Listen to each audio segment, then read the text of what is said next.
tapping eight. And let's go. Let's walk up to the L position. We go in 1, 2, keep in your place. Let's go.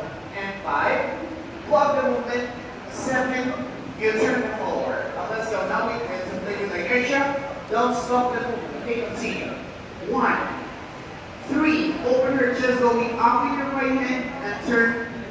5, 6, let go of your left hand and continue turning it forward with your right hand to the end. From here, you go to the basic. 1, 2, remember up 3, 4, roll. Super fast.